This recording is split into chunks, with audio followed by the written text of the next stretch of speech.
Сказки народов мира. Волк и осел. Сказка.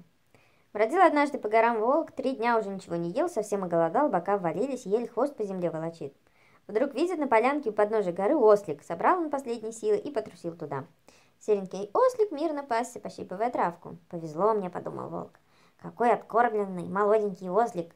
Подбежал к ослу и говорит: «Здравствуй, дорогой осел, как я рад тебя видеть!» «Здравствуй, горный волк», — чинно ответил ослик. «Очень приятно повстречаться с тобой». «Как ты забрел сюда?» – удивился волк. «Что-то раньше я тебя здесь не видел». «Я из деревни, пошел погулять, вот и очутился здесь. Очень уж сочная травка на этой поляне».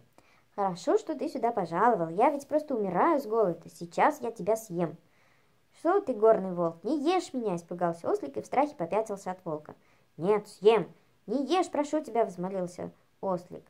«Ты хочешь, чтобы я с голоду умер? Я уже целых 3 дня ничего не ел». Тогда ослик пустился на хитрость. «Как мне жаль тебя, горный волк!» «Конечно, жаль, вот это другое дело. Такого голодного волка ты видишь первый раз в жизни. И сейчас ты голодный, а съешь меня, такого маленького, снова скоро проголодаешься. Так и будешь рыскать по горам да чащам, чтобы снова добыть себе пищу».